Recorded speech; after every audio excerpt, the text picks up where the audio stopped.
As long as you continuously put in the activity, have income producing ability, income producing activity hours, you're going to be okay. And that's what kind of got me to that hump. Make sure that, hey, when times are bad and I really want to kind of tap out, is realizing it happens to all of us. And if I can do it once, I can do it again. So that was my mindset to that. But keep pushing, keep moving forward. Proven system is going to work. So I knew as long as I put the hours into the business, I was going to be okay.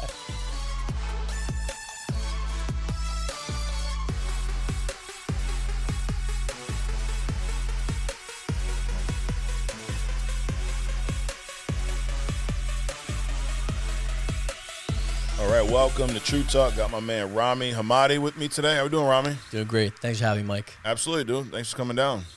Technically, you actually are coming down. You're up in Boston, right? Yep. How long you been in Boston now? I've been in Boston. So I grew up there for 13 years. Yep. I moved overseas for a bit, for about 9 years, and I came back about 11 years ago. So quite some time. Okay. So grew up there, moved overseas for 9 years. Yes. This is Lebanon. Lebanon, yep. Beirut, Lebanon, overseas. Yeah, Middle that's East. where your family's from originally. Correct. Yes. You've been with us now 3 years. Yep. First year issued over 500. Yes. Last year was over 6, so you did a little bit more. Yep. And now this year, as of, numbers current as of August, week 3, you're Hall of Fame, 450, I believe. So congratulations on that. Thank you. I appreciate that. Yeah, it's awesome, dude. And you don't come from a sales background, though. No, not whatsoever. What was your back? I know you were in, hospital most recent, but like fresh out of school, what kind of jobs did you work? What's your background? Yeah, so just thank you again, Mike, for having me Absolutely. on. I appreciate it. So again, I was born and raised in Boston for a bit, just to give you some insight. Yep. And then when I moved overseas to Lebanon, my parents, they wanted all of us to kind of go together and just learn about the country, right? Learn about where you're from. And how old were you when you moved there? I was 12 when I moved. 11 or 12, yeah. So it was right when I finished. I remember middle school. I was going into out of 8th grade. I was about to enter high school. Like I think I was 13 maybe. Right before you enter like 9th grade. And was this always the plan? No, it was not. I was told 3 months before I was going to move. Yeah, and as a kid, man. What did you think? I didn't believe it. Really? It was fake, yeah. Texting all my friends saying, hey, we're not going. Nothing's going to happen. And all of a sudden, all the things started to get packed. Yeah, you're like, oh, shit, this is real. Yep, I'm like, legit. So long story short, I go over there. I go to school there. It was great. It was good to go to school there and kind of learn what the country's like outside the United States. And you spoke Lebanese already? No. You didn't? Did not. I understood it. So I could understand fluently. I couldn't speak it. As I got there, I was able to speak it. And now I can speak both fluently. Okay. So I went there, and then I basically said, hey, I want to kind of finish school here and kind of cut ties and come back home to Boston. I always call Boston my home. Yeah. So I came back to Boston. At that point, never looked back. And then I kind of got into medical field. So I became an exercise and health scientist or physiologist. At that point in time, I became a PA, a physician assistant.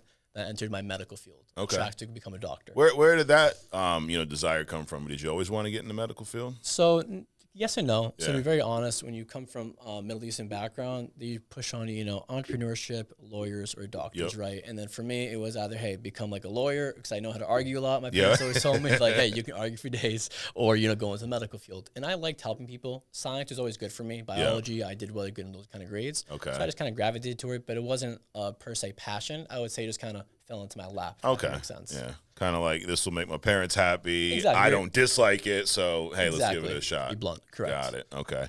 Going back to, that's crazy, being middle school age, just graduating 8th grade. You're thinking you're going to high school in Boston, right? Yep. And then your family's like, no, dude, we're going back to Lebanon. Going to Beirut, Lebanon. What was like going through your mind? Like, were you happy? Were you upset? Were you nervous? I was scared. I was young, so I was scared. I was timid, and I didn't want it. I was unhappy. I was angry. I was like, you guys told me 3 months ago, this is not fair. I want all my friends here.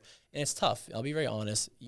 Being removed from your environment at such a young age and then kind of going overseas to an environment that you're not that familiar with, it was a big change for me. I didn't know what to expect. Didn't kind of know what to really prepare myself for. So it was a little scary. But when I got there, it was cool. I can promise. You go overseas to Beirut, Lebanon, you think you're in New York. It's amazing. Really? Yeah, it's a very good city to go visit. Definitely visit. Living there in this time of days, not so much. different situation. Different. So you finished high school there. Yes. Did you go to college there? Yeah, 1 year of university. 1 year, okay. And then you came back to Boston. Yes, and I was a business major because my father, he was always had businesses going and hospitality, food and beverage. So I decided to kind of follow his steps a little bit. At that point in time, I said, hey, you know what? I worked there for 5 years, while I was in school. I didn't want to kind of do that for the rest of my life. I wanted to kind of have my own venture, learn what I want to do myself. That's when I came back over here. Got it. So came over here, finished school here. Yep. And then you got right into the medical field. Yeah, I went to Boston University, so I ended up graduating from Boston University. I started at UMass Boston, then I transferred over to BU. Okay. Then at BU, I finished my exercise health science degree, and I went to the medical field, and I became a PA. Got it. At that point, your goal was to become a doctor? Yes. What type of doctor? Sports medicine. Okay. So I cardiology and sports medicine focused. Gotcha. Now, if I got into internal or general medicine, like family practice, I had no problem doing that, but my goal was sports medicine. I love sports. Yeah, when I was younger, I made, just to say, not to throw any clout on myself, but I was on the under 18 men's national basketball team for Lebanon. Really? Yeah. And so I hurt my knee, and I know it's cliche, but I really did. Like, I completely, blew up my knee, couldn't do it anymore. At that point in time, I gave up basketball as my dream. I didn't grow past 6 feet, so. Gotcha. Tough. Wow, that's cool.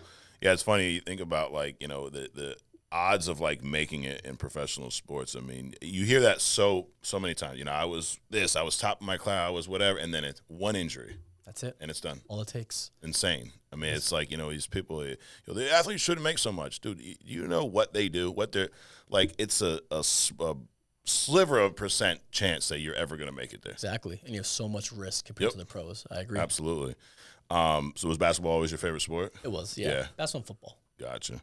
Now, like our football or like your football? Okay. Yeah. See, to me, it was always football was American football to me. Yeah. Okay. But in Lebanon, they call football soccer. Right. But to me, soccer, and football. Soccer's big there, right? It is, yeah. In general, overseas, in general, soccer's huge. The World Cup and the Euro Cup.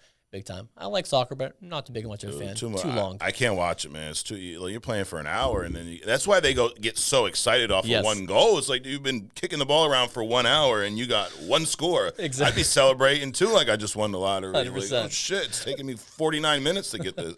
Exactly. So you graduate college here, you get right into the medical field, you start working at a hospital right away? Yes. What was that like? It was fun. I enjoyed it. I like helping families bedside. I'm able, I can set you a treatment plan. I can tell you what medications to take, what to do. And if you get better, I get gratification. Now, if you came back and you weren't kind of improving, that kind of affected my mental space per se. And that's what led to me as well, looking into different opportunities. Trying to figure out, hey, is there ways to kind of get the same gratification and help people in a different industry? And that's when I reconnected with Marisa. So as you know, Marisa Maggio. Yep. I've dated her for quite some time. I knew her about 15 years ago, plus her and her sister from the same area in Boston. Got it. So you guys met in what, middle school? Yes, exactly. Okay. Yes, right after, like right in 8th, 9th grade. Yeah. So right when I moved to Lebanon, and I came back, that's when I met Marisa. Okay. So I came back here, I met Marisa. We were very young, and then we ended up dating. We separated for a bit. And we ended up reconnecting again about. Well, that's also why you didn't want to leave. Then you had a girlfriend here, and now you're going overseas. Right. Yeah. No. So the funny thing was, so I moved before I met Marisa. So I moved again in middle school, but I met Marisa when I came back. Oh, okay. I got you. Yeah, the summer I came back. Okay. So when I came back, I was 17, 18, met Marisa, we dated for a couple of years, and then we separated, and then I re-met her again 5 years ago. Okay. Then we reconnected, we dated, and then I kind of And she was already here when you guys reconnected? She was FFL, yeah. Yeah, Now, I didn't know what she was doing. She didn't try to recruit you? No, not once. Okay. And I will tell her to this day, not once, and I always told her I appreciated that. Yeah. She never put pressure on. No, she said, whenever you want to, Rami, you come on your own volition. I saw her coming in late at night, 9:30, 10 o'clock at night. Yeah. having a girlfriend coming at 10, you're like, hey, what the hell's going on? What are you doing at night? Yeah, what's going on? So she's like, no, I'm helping insurance, helping families, protecting legacies. So I started to look into it a little bit more. Okay. I saw a video with Sean, and then after, speaking with him for quite some time, I was like, this is, the right opportunity. Yeah. It's definitely going to work out. Got it. What was it about the video with Sean that got you? His passion, first and foremost, how dedicated he was. You can see that he, no BS, he's telling the truth, he's serious about what he's talking about. And on top of that, it was helping families. It was truly understanding that, again, you can come back to me 18 times in the hospital, right? You can come consistently. Right. If you don't get better, I took it serious. And that might be a little selfish, but I would think it was my fault. Yeah. Now, in the house, if I'm sitting down in front of you, the second I write that policy, I protect you financially. If you cancel, that's on you. If I walk out that door, I know they're helping. I know I protected them financially. Yeah. So I'm still helping in one way or the other. One side was on the medical side, one side's financially. Got you. What did you know about life insurance prior to this? Did you have it? Did any of your families? Is it something y'all talked about, or was not even on your radar? Never had it. Didn't know anything about life insurance. Was never educated on life insurance. It's not common in my family. I don't think anybody in my family has life insurance outside when I came in the business and I wrote the policies. But no, had no. Dude, isn't it crazy? Think about you own a car. First thing you do is you get car insurance, right? You have to, or you will go to jail. You can't drive. I know people that try it. It doesn't work out well. They tow your car. They arrest you. Been there, done that. Same thing. Your house. You have a house. You have to have insurance. I mean, you buy a cell phone, they make you feel like you have to have it. You're like, dude, the insurance costs more than me buying a new phone if it breaks, But life insurance is something that never gets talked about. It's not mandatory. It should be. I agree. I'm not saying that just because I'm in the industry. It should be. It's the one insurance that you're guaranteed to use. 100%. You're not guaranteed to go crash into someone's car tomorrow. You're not guaranteed that your house is going to flood. Nope. You don't get any money back. Like, I love that. Like, I haven't used my homeowner's insurance ever. Do I get any money back on it? No. Exactly. But life insurance is something that is just, it's not talked about enough. Like, you had really no idea even what it was. No. Until you met or reconnected with Marisa. Correct. Exactly. So what made you, finally decide to make that shift? It's a big deal, right? Because, you're doing what your parents almost want you to do, right? Exactly. You're in the medical field. Parents are probably, I'm sure your dad was proud. You're working at a hospital, working your way up. And, how hard was that decision to move to life insurance? And what actually kind of made you take that final step? So to be honest, it wasn't too hard, making the transition, because I was able to kind of take a step back first and kind of fly on the wall perspective. I was able to see the business run, see how it was, what her day-to-day looked like regarding the sales, regarding building the agency. Most importantly, I'll be honest, as we all come in, we want to make a little bit more money, right? Yeah. The hospital, it wasn't providing for me. Okay. Now, it would in the long term. Now, the thing is that in the beginning was the why, right? It was, I want to make more money. I want to be able to kind of have this freedom. But then it started to slowly turn to wanting to retire my family. Yeah. Seeing the bigger picture. It's a business. I remember I used to always ask Marisa, you own an agency? So I'd sit down with Mike. I would say, Mike, what do? You would tell me, I own my insurance company. So wait, you actually own it? Yes. All right. So you're the owner. You own the insurance company. It's the agency under your name. Right. And the whole nine. And I would, pick at that several times. Yeah. And once I actually saw it for the opportunity, how it was, I never looked back. I said, let's have some blind faith. Worst case scenario, I'll have an insurance license. What's the worst that can happen? Right. And I moved forward. And thankfully enough, it matched my personality pretty well. I'm very direct, just like how we all are up here in the Northeast. So blunt works. And I think I'm just really straightforward. I don't BS around in the home or on the phone with the client. Yeah. I tell them how it is and how to get there. And basically they appreciate that. They want someone to lead, guide, and direct. And that kind of really stuck out to me in the business. How long were you, fly on the wall, as you said, before you realized, or before you decided to take a stab at this? At least I think 6 months. Probably. Okay. Yeah, half a year. Just kind of watching, hanging out, Now, was Marisa in home at that point or virtual? Okay. She was in home, yeah. Got it. Did you go on any appointments? 2021, no. No appointments. Back in 2021. My first day was July 17th of 2021. Okay. Yeah, so what happened was I remember she came home.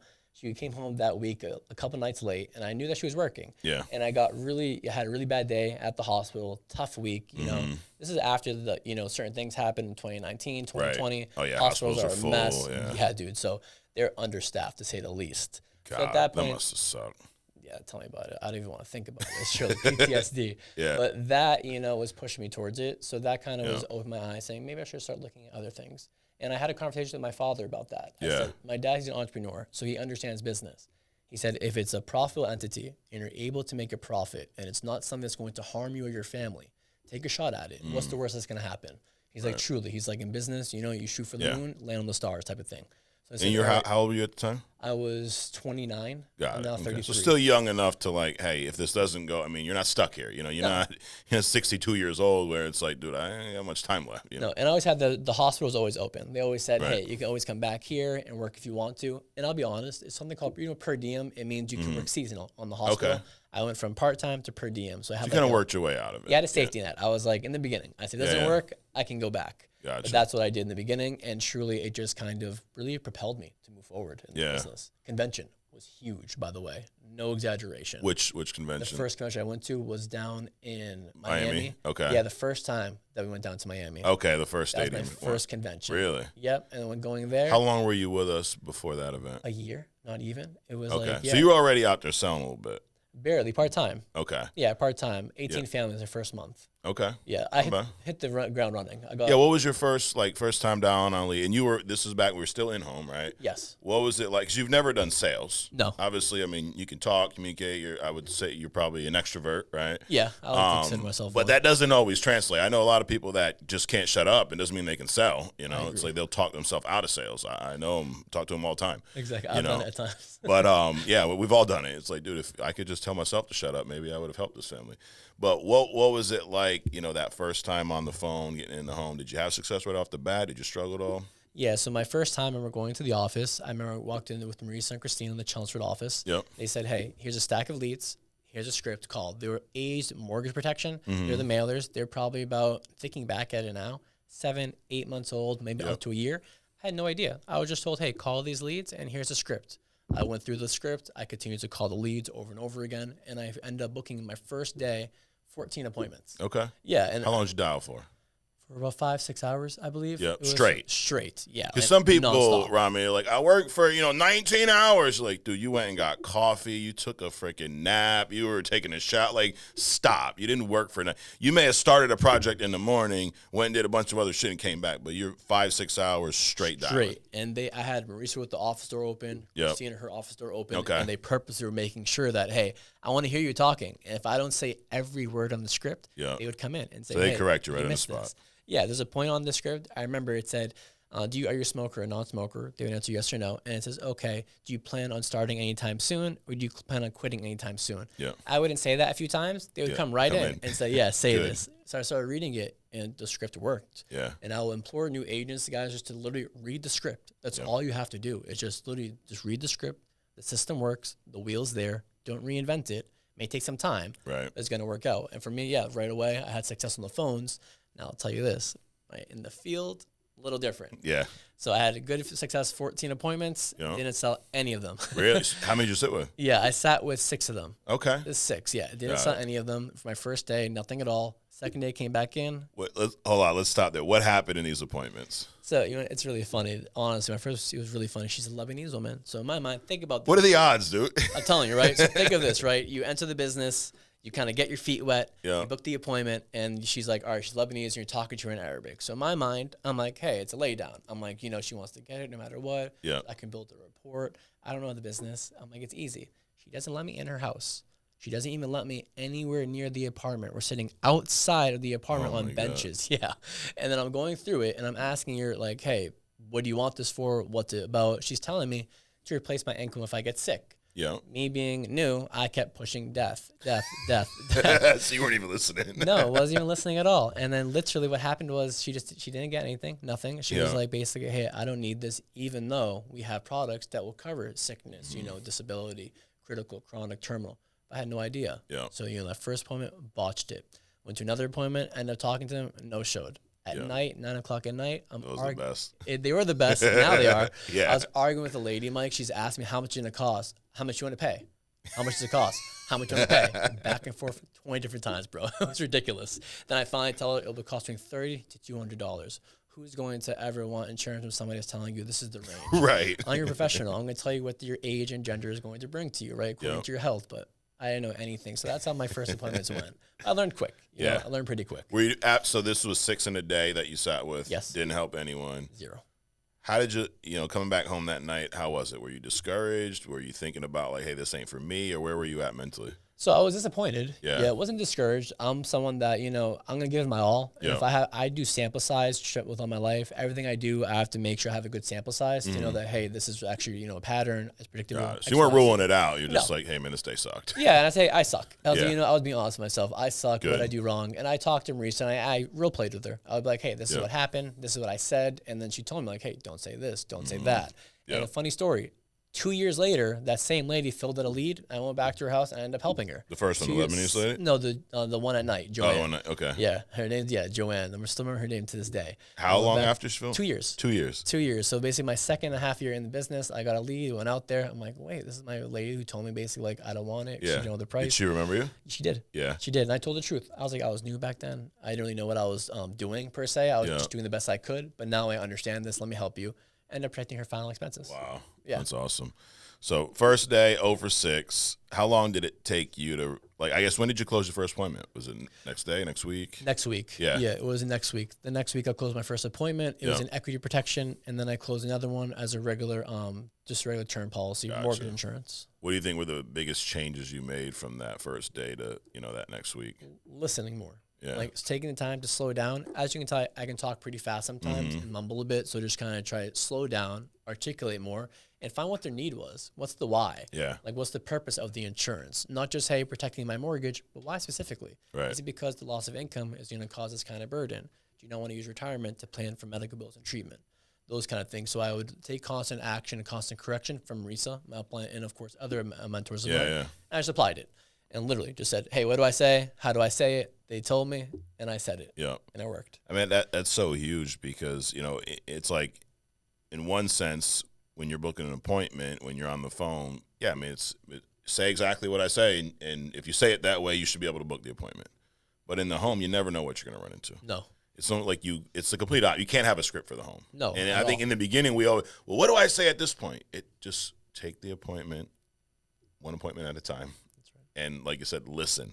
Because they'll tell you what they want without telling you what they want. But if you're too caught, a lot of times you're just so nervous, you're brand new, you're, projectile vomiting on them words, and you're not even paying attention to what they want. True. But if you can take a step back and listen to because, at the end of the day, our job is to find something that fits their needs and their budget. The needs a big part of that. Of course. And they will tell you if you can listen, Yep. But now your first year, you ended up over 500,000? Yeah. So, early on, struggled a little bit. You said your first month, you 18K? Yep. 18 families. 18 families. So, over 18,000 in production. Yep. Not bad for a first month. But, compared to most of the numbers now, it's like that's not – back in our day, that would have been like, dude, two more, you would have hit 20K. 20K is like the goal. I know. Now it's like 40 is the new 20, It is, correct. And how long into that year did it take you to kind of get on that pace? Because you hit 500, so you must have got over 50, 60K a month at some point. Yeah. When did that happen? A few months in. So a good thing the convention really opened my eyes to investing into myself. It really made me realize that it's a business, right? Yeah. And don't be frugal. You got to spend money to make money. Mm-hmm. I tell all my agents, if you're scared to cut that $1,000 check, you never can cut a $10,000 check. Correct. Were you scared in the beginning? I was timid in the beginning. Yeah. Risa, and they kind of helped me. Yeah. They said, hey, Rami, go ahead and do this. Just trust me, do it. It's not going to fail you. It's going to work. Mm-hmm. So I invested in myself, and I doubled down my lead flow. That was huge. Doubling down on leads, and making sure I had the ability to kind of scale the production to where it could be. And that's where I started hitting the 50, 60 families a month. Just doubling down on leads and all mortgage mail drops, and just all mortgage mail off the back then, the CRM, now the ILC. Yeah. Gotcha. And then, like I said, finished 500 plus. That was all in-home. Yes. And then next year, you were still in-home when you did 6? Yes. Yep. And then you transitioned recently to virtual. Yeah. Telesales or virtual? Tele. I'll add some Zooms in there if I can, but telesale makes it easier. How was that transition? It was tough for me. Meanwhile, he always talked about it. He was like, dude, I was scared for you, bro. He was like, I was scared. I didn't think you were going to do the transition. I was stuck in my ways, Mike. I loved in-home. You're one of the last adapters. Yeah, legit. Yeah. I think, honestly, I'm probably one of the very few who, waited until they had to. Yeah. I had to, Mike. Why? Because you like the in-home so much, or you just were like, I don't want to learn something new. This is working? It's because it's working, one. Yeah. If something's working, I was told, don't ever fix something that's not broken, right? And second, I didn't really know what to expect. It wasn't predictable for me. And I'm very, not in your face in the home, but I'm very straightforward and direct. I'm very blunt. Every appointment, I ask permission to be as blunt as I can be during the whole conversation. On the phone, I get very worried that if I say the wrong thing, click. Right. So it kind of it made me feel like that maybe my skills isn't meant for the telesales, but limiting belief. It's all limiting beliefs at that point in time. But I pushed through it. I said, hey, let me try this out. And I actually, funny story, my first month, all telesales, it was my largest production month ever. Really? I had 2 weeks off. Yeah. Wow. I think it was either the Ignite conference or it was the Ignite conference or going to, I think that was down in Vegas. It was the Ignite conference or going to, I think, the trip. There was some trip that came up with FFL where we missed 2 weeks. I didn't produce for 2 weeks, and I hit my largest month, 90. Wow. 90 families. 90. 90, yeah. And I did it for 2 weeks of the month, and I was like, wow, this is crazy. All it is, I'm talking to more people. Yeah. I was able to reach more and more people. So was it success right off the bat, once you got on the phone, or did it take you, a few days, a week or so to kind of? So success as in my normal production, did it see a dip? I saw a small dip in the beginning, Okay. I went down from 70, 60 down to let's say 40, 50, but then right away it went right back up. Scheduling. I had to figure out my schedule. Mm-hmm. Monday and Thursday is different than Monday, Tuesday, Wednesday, Thursday, Friday. Right. Because for me, I would do Monday, so go for Tuesday, Wednesday, Thursday, Friday, Saturday. Yeah. Rinse, wash, repeat. When I dial every day, it was different for me. I wasn't used to dialing every day. Yeah. My lead type, the way I don't mind, time for money. So I mail drop around $3K a week, depending on the leads, maybe $4K a week. Yeah. And I'll get them, book my schedule within, a few hours, end up, having a day. Right. was crazy. Imagine if you were told day one, hey, Rami, you're going to have to drop $3K a week in leads. What would you have said? I was like, kick rocks. Like, I'm out of here. Like, no way. The reason I say it's like if you're brand new, I got to do that. No, you don't. No. Like, first of all, you don't do anything. 100%. But, you get there. It's almost like it's weird. You almost earn the right to buy that many leads, right? Like, because if you're not good in the home, if you don't have that process figured out, it doesn't matter how many leads you buy. No. And that's why I'll say this on every podcast we do. This is not for everyone. No. How many people have you seen came and quit, in the 3 years you've been here? A lot. Oh, God. Plenty. Yeah. One of my friends, came 6 months, couldn't do it. He did well. He was making 12, 15 families, sometimes 20, but he just couldn't take the up and downs. Yep. You have weeks where you don't make him some money that couldn't take it. Right. Yeah. How have you been able to manage the ups and downs? Because everyone hears these numbers, and yes, great numbers, but that doesn't mean that you help every family. It doesn't mean that every week goes according to plan. No. It doesn't mean that if you sold 20K last week, you're going to do the same this week. No. You have your days. I remember one of my worst days in the field was like 3 months after I was comfortable selling. Like I was good at, again, back in our day, 20 was a lot. Yeah. It was 20K every month. And then all of a sudden I have 10 appointments one day because I was really good on the phone. I sat with they all were there. I was good at getting them to show up. There you go. I couldn't close anything that day. Okay. And it was like months in, right? So it happens. It does all the time. How do you manage those lows? Just like you told me. How you were a top producer. You were selling, 20K every single month. And back then, exactly like I was, so 20K was a lot, man, right? Hit 30, it's like you're, superstar. Oh, yeah. Right? And those kind of stories remind me that it happens to all of us. Right? Even Sean says it. He's like, hey, some days, I aimed for this goal, but I got to here. So the main point is understanding that, one, it happens to all of us. Yeah. Two, as long as it's a numbers game, as long as you continuously put in the activity, have income producing ability, income producing activity hours, you're going to be okay. Right. And that's what kind of got me to that hump. Make sure that, hey, when times are bad and I really want to kind of tap out, is realizing it happens to all of us. Right. And if I can do it once, I can do it again. Yeah. So that was my mindset to that. Just basically knowing that, hey, it happened before. It's always business, right? Not everything's going to work out, but keep pushing, keep moving forward. Proven system is going to work. Yeah. So I knew as long as I put the hours into the business, I was going to be okay. Yeah. It's almost like you take a step back and look at it from like a macro level, right? 100%. Like you're a sports guy. I was a big baseball fan growing up. Okay. Big Yankee fan. And, Derek Jeter, one of my favorite players. I was going to say Jeter's favorite. Jeter's great, dude. He's amazing. Always hit 300, right? Yep. But, dude, there were times he'd slump. He going 3-game, no hit. He's over his last. The announce they he's over his last 20, whatever. But at the end of the year, my man's going to finish at 300 or above. Always. Doesn't matter because then he'll get crazy hot. And it's like it's the same thing here. It's hard when you're in it. Like I got to imagine being in that slump. He's probably now he means Derek Jeter, but at some point you're probably thinking I'm never going to get a freaking hit again, right? But it's like that day not going 0 for 10. I'm like, dude, I don't know if I can do this anymore. Yeah. But then I think back like, yeah, well, wait, last month I did this, month before I did that. But it's mindset is so important in this business. It really is. So you've done a lot with us.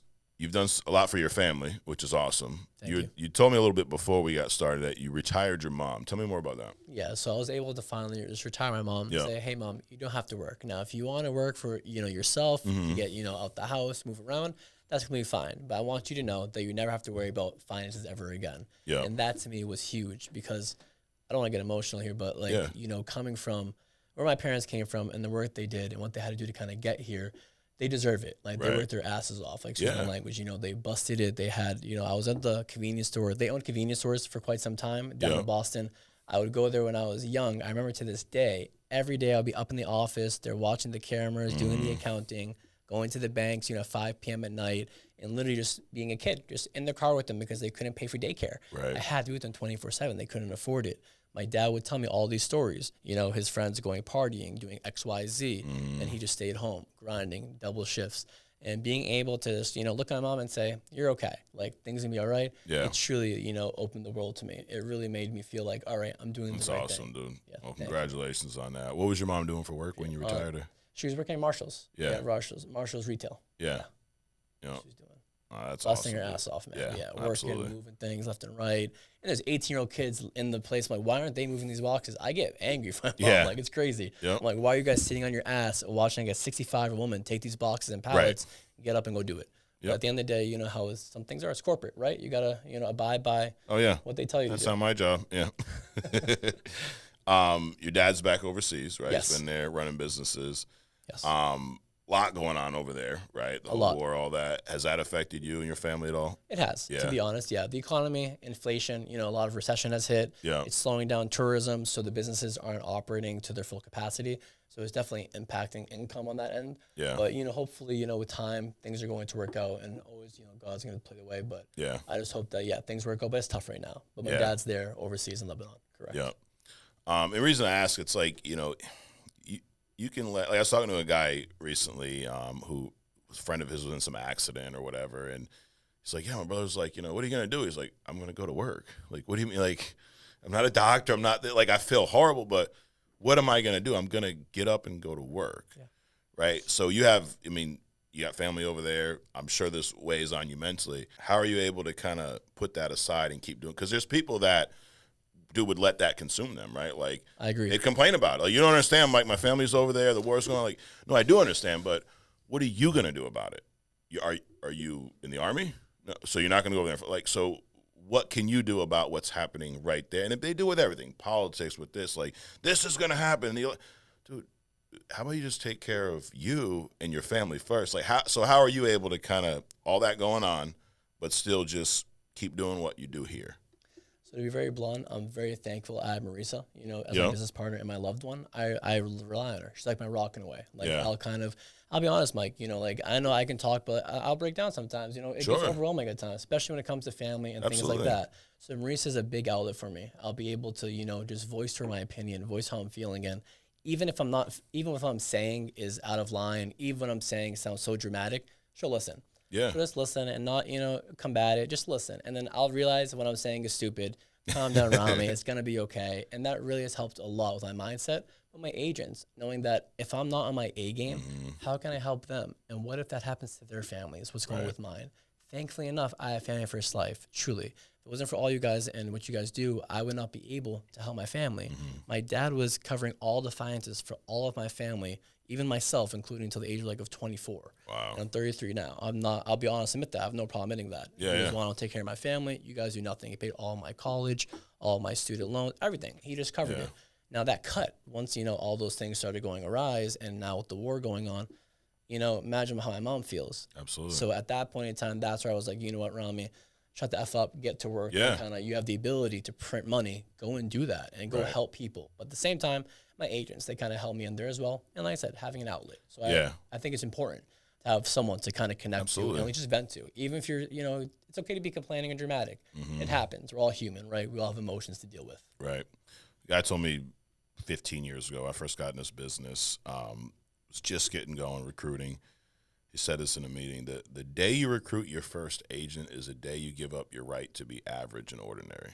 I like that. And I think it ties in with exactly what you're saying, because, you didn't say it's verbatim, but, you have a responsibility to your agents, right? You recruited agents. They're on your team. You're the leader of that team. It's your business. Like, well, it's a Family First Life. No, that's your business. You recruited those agents.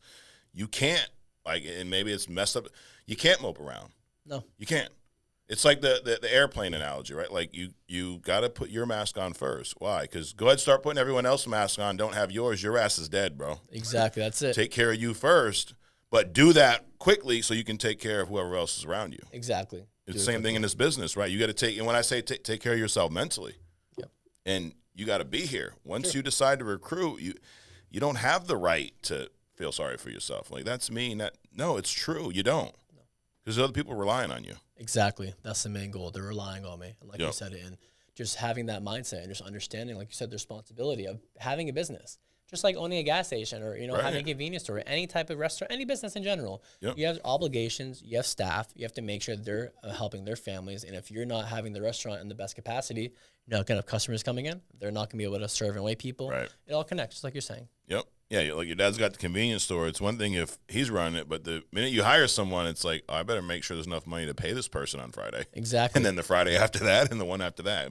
Believe it or not, people show up for work, they want to get paid. They do. And on that topic, I don't mean to be a sore subject, but my dad's profit for the last 5 months, no profit. So no profit. Pay his staff. Like, he's taking money out of his pocket to pay his staff to make sure that payroll is being okay. And has he ever been in a spot like this? No. He's been in business for what, 40 plus years, yeah. And he's always been a forward thinker. Like, he told me literally in the 90s, do water filtration or stem cell research if I go into school. It's back in the 90s. I was like 8 years old. He told me this. And I was now looking back at it, I wish I did. Yeah. You know, you're 8. You're like, what the hell, stem cells? Like, what are you talking about, yes, dude? Exactly. I'm trying to go play some football. Shit, I'm like Pop Warner. Exactly what's going on here. But he always has forward thinking. So all we had to do is just make sure that, like you said, just timing. Right? Yeah. Timing will heal all, and just get down and go to work, and hopefully things get better. Got it. And as that ties into the war, or why is the profit so low right now? Yeah, because exactly. So there's capital control. So capital control means, let's say you have $2 million in the bank, they're going to seize your money. You can't go there. You can't withdraw it. They have weekly limits, and you can't supersede them because they need the economy's money to keep the country afloat. It's like, imagine every single bank just took all of our money and said, hey, we need this to make sure our taxes and XYZ get paid. That's what happens at that point. Wow. You're only entitled to $4,267 by the UN. It's wild. No one puts money in the bank anymore. Truly, overseas, in Lebanon particularly. But yeah, so it's been a little tough to deal with that sometimes. Yeah. But again, thank God for FFL, because truly, it helped change my life, and now I'm able to provide for my family and my dad. I can help him sometimes. Yeah, how's that been? Like, how's your dynamic with your dad? How proud is he of what you're doing? He loves it. He loves it. I'll be honest. At first, he was a little timid about it because him being in business, he's heard of so many different types of business ventures, and he's like, insurance, okay. He's like, just tell me more about it. He's like, just explain to me what it's like. How is this structure? And once I explained it to him, he understood it. And now at this point where I'm at, he's extremely proud. I bet. He's happy to know that, hey, I'm okay. Because if you met me, Mike, 10 years ago, you would say, is he going to be okay in 10 years right now? Like, I was different. Yeah, I was partying all the time, out 24/7. I was doing my own thing. I didn't reckless abandonment. I didn't care if, my own purse, you know what I'm saying?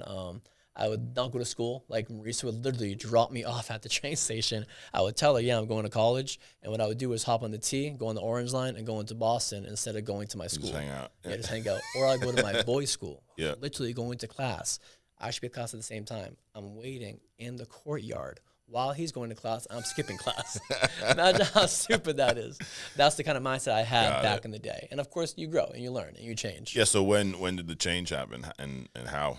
That's actually, the change happened into, to be honest, now I'm at 33. It's probably 8 years ago, and I was 25, 26. I was fed up. I was fed up being tired. I was like, that's it. I was like, Rami, if you continue to, I had a real conversation with myself. I said, Rami, you continue to go down this path, you're not going to have much available to you, truly. In all seriousness, you're going to either, be in a very bad place you don't want to be, or you're not going to be here. I wanted to make sure that, both those routes were never my future. So I decided, hey, you know what? I'm going to cut out some people from my life, no longer go out to the clubs. It's okay. I don't have to go party and all that. I got out of my system early, and I just started to work. I started to work a little bit, work more and more, and then work became like my obsession in a way. And that kind of helped me get through everything.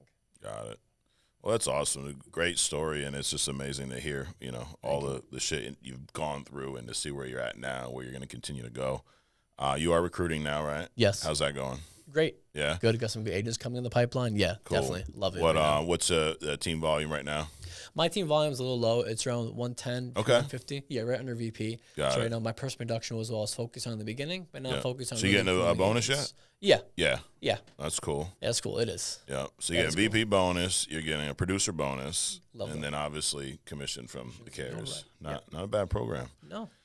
So let everyone know if whoever's watching that's not with us, if they want to join you. Are you on social media? Yes. What's your platform that you're on mostly? What's your handle? Of course, guys, if you guys want to follow me, just go on Rami, Rami.Hamady, Hamady on Instagram, or FFL Financial Society is my agency. Just go ahead and send me a DM, and I'll get back to you. There you go. We like to wrap up, Rami, with stuff that has nothing to do with life insurance, just some fun stuff. So, are you? What do you do for fun now? I know you work a lot, but are you a music guy, movie? Like, what do you do? Sports and movies. Sports and movies. Sports movie. I'm a big movie guy. I like sitting at home on the couch after a long day, 11 o'clock at night, watch a movie or an Audible, maybe read like a podcast or watch a podcast type of thing, or sports. I love. You have a favorite movie genre?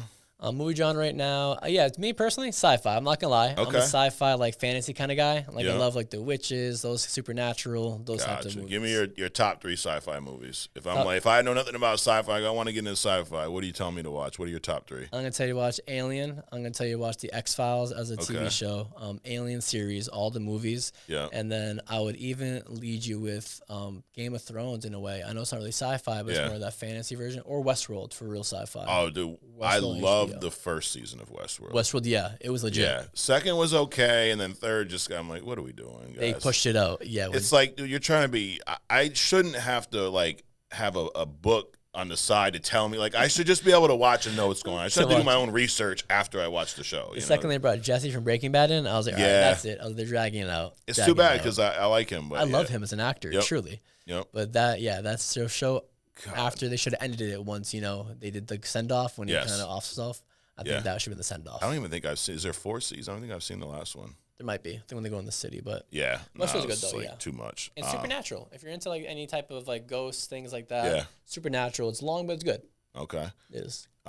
What's your favorite sport to watch?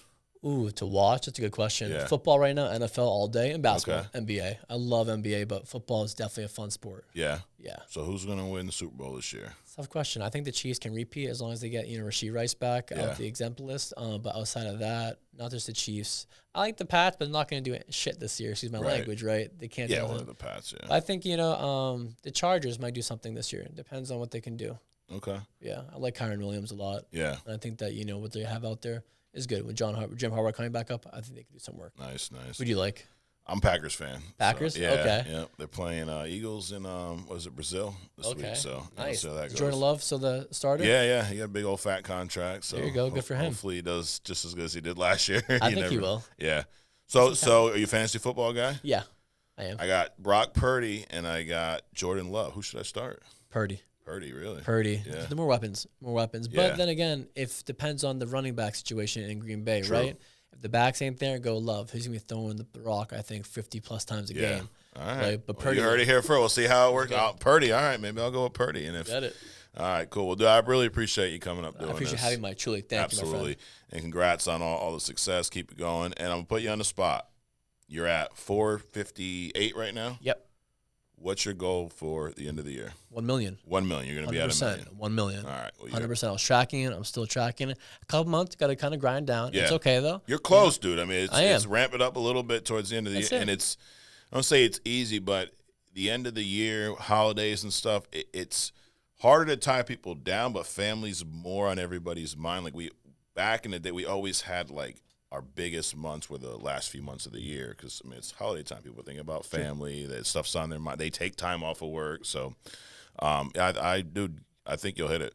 Thank you, Mike. I appreciate it. Absolutely. Wow, good stuff, dude. Appreciate you. Thank you for having me on, my friend. Absolutely. Guys, thanks for tuning in. You know where to find us. If you've not already, subscribe, like, share this with your agents, and you know where to find us every week right here on True Talk. We'll see you next week.